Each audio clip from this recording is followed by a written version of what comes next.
Hi everybody. This is the 7th video on in the Simulation and Simio Refresher module. And in this video, we'll focus on arrival tables, the related table row references, binding to external data sources, and then a quick little trick on how to use copy and paste with tables. It's quite easy, but there's a little simple trick to it. So we'll do that in this video. And so let's take a look at our model. We're going to start with our the tandem queuing model that we've been working with for this entire module. And what I'm going to do is I'm going to copy the baseline. So let's just do what we've done before, duplicate the model, and then we're going to rename this one arrival table.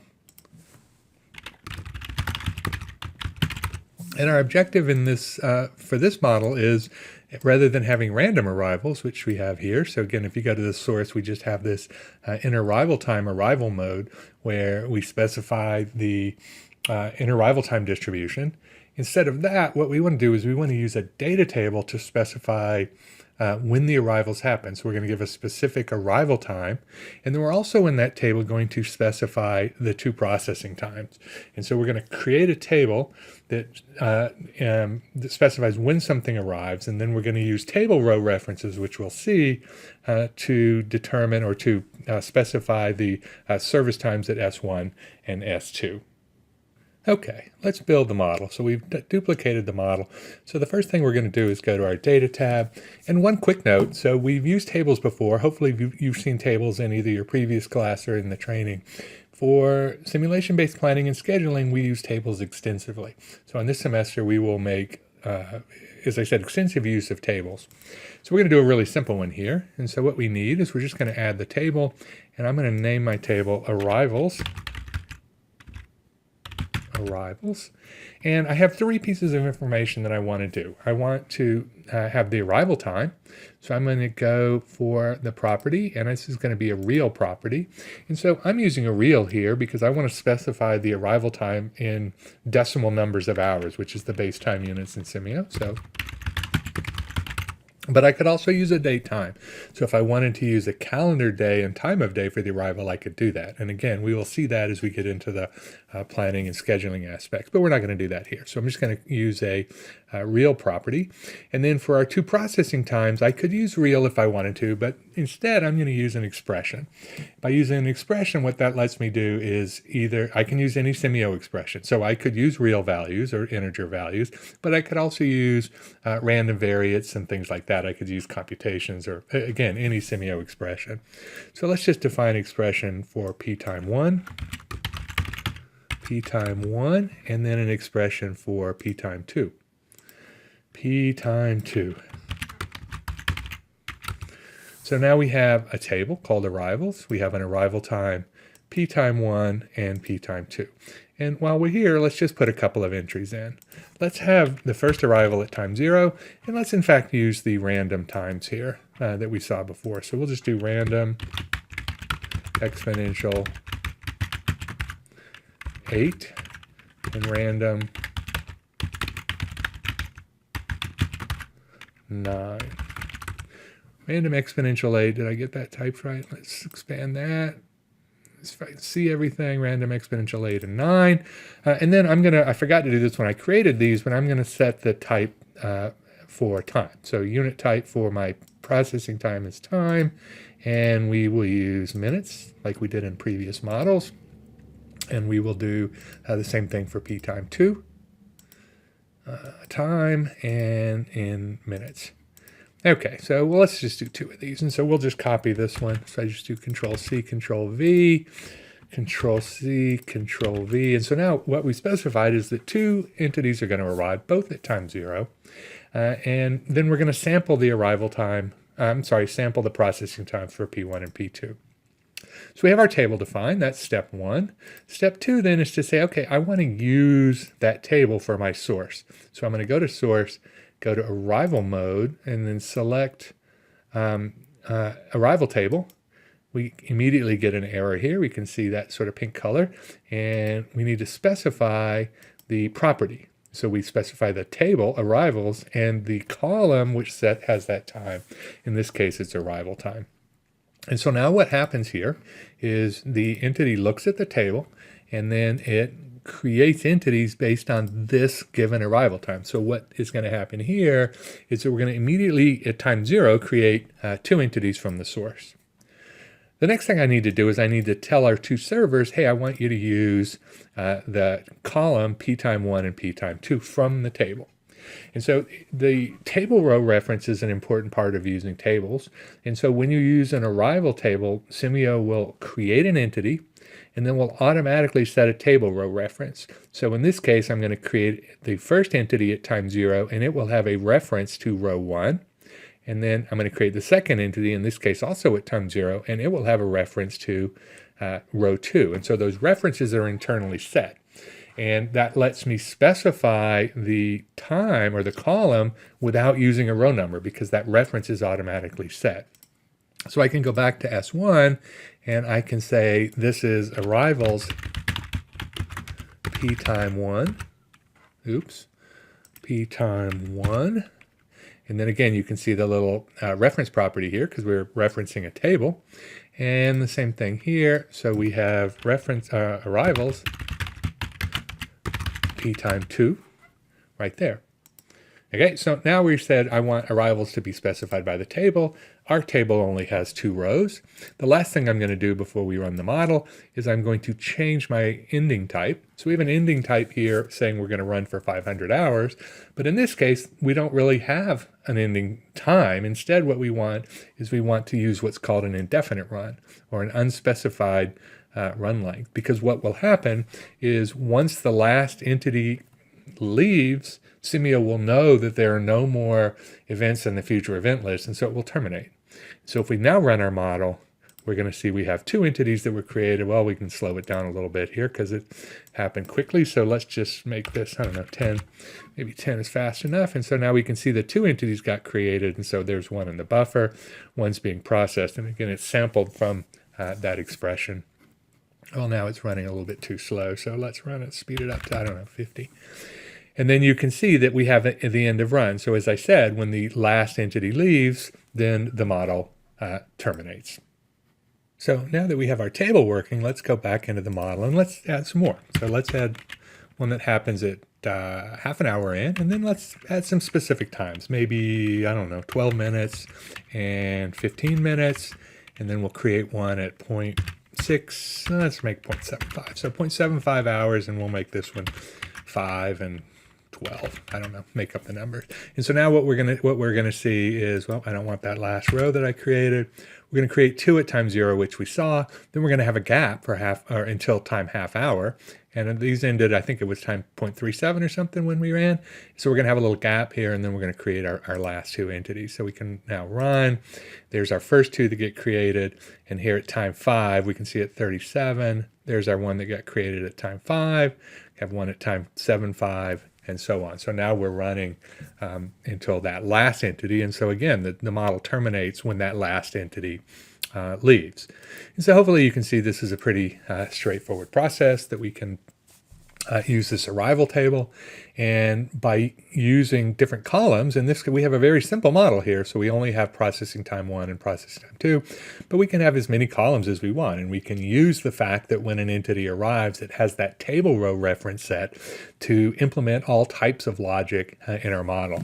And we will see this as we develop more and more complex scheduling related models. We will make extensive use of this capability.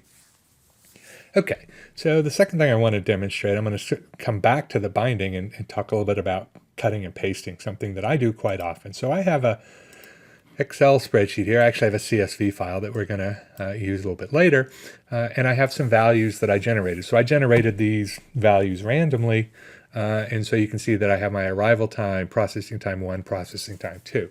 And I personally find the table editor inside Simio a little bit difficult to work with, especially if I'm doing a large number of edits. And so Excel, to me, is a lot easier to work with. So what I want to show is how I can copy from here to here. It's a really simple process, but there's a little trick to it that if you don't know, you can't make it work. So I'm going to just copy all of these. So we're just going to use Control C like we do all the time in Windows. There's my Control C to copy it to the clipboard. And then I need to place the cursor where I want to paste it. And now I need to hit the escape key. So hitting the escape key is the little trick here. And then when I do Control V, now it pastes everything from the clipboard into that position.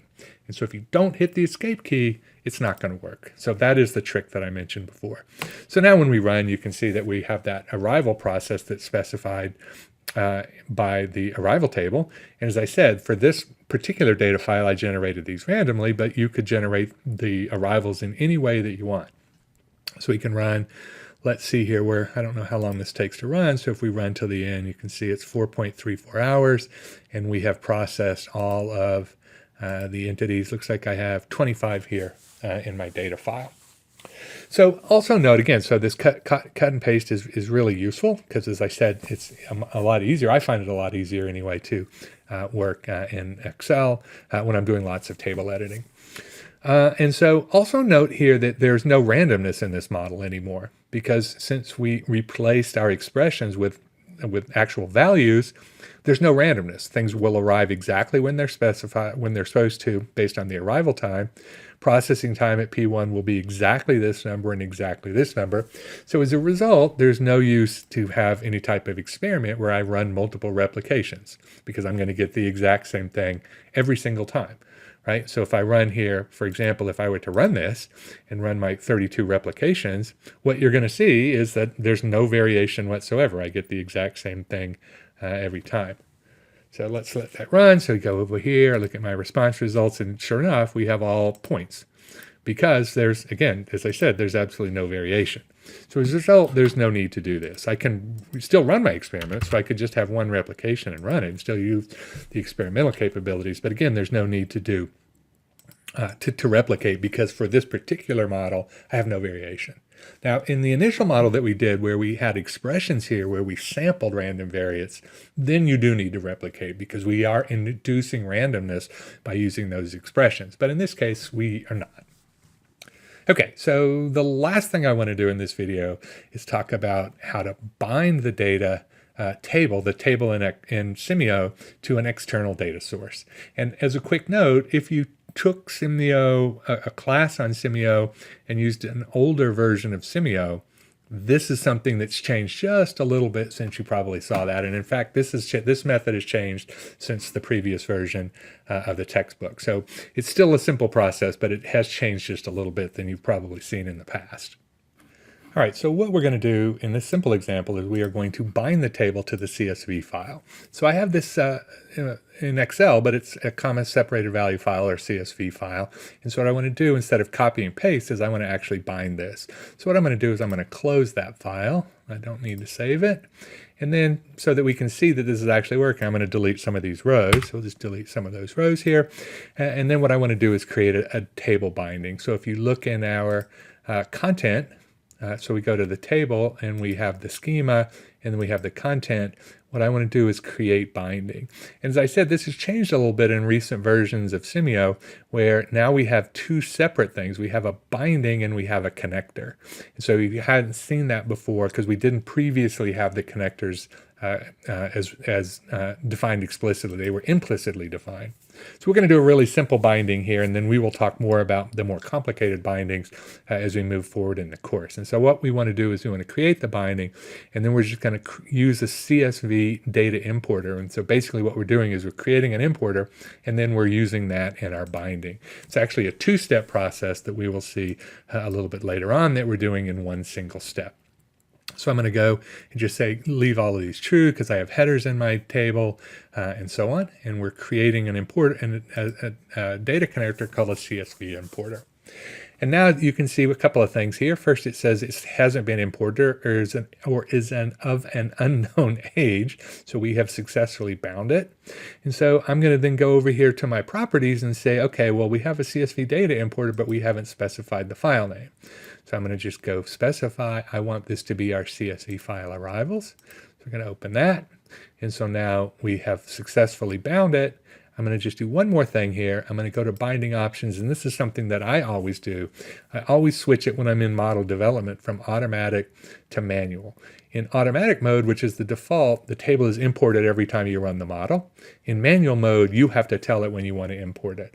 And so if you're running a model where your data source is, say, a database, or you're retrieving data from another system, then you probably want it set to automatic. But in development, it's easier to have it set to manual. So we have it set to manual, and now I can go back in and say, let's just import the data. And so in fact, you can see that we imported from that CSV file that we had, and then run the model, and we're going to get the exact same results. So if we then go look at our data connectors, you can see that CSV connector, CSV importer that we created, and so on. So again, a very straightforward process, and now we could generate additional data. So if we had, if I went back in and say I went back into my my arrivals file. Let me open that back up here really quickly, just demonstrate one more thing. There's our queuing model here. Let's go back in and just copy this. So we copy this, create a second copy in my CSV file, and we will save it. And then when I do my import, now it imports all the data. And so now when we run our model, things are going to get created two at a time because I just replicated the data, right? And so, if I had a data generator and I used a different, generated more observations, hopefully you can see where this is going, is that having a binding to external data source makes it really simple to create the data in one system and then use the data in another system. And so, as I said, this is something that we will use extensively as we work with scheduling models. So that concludes this video, and this was the last video in video module 1, our simple Simio and simulation refresher. So there are several different, or lots of topics that we didn't cover in this refresher, but hopefully it got you started, or as it is designed to, refresh your memory on how Simio works and get some experimentation under your belt before we pick up and start doing some new things.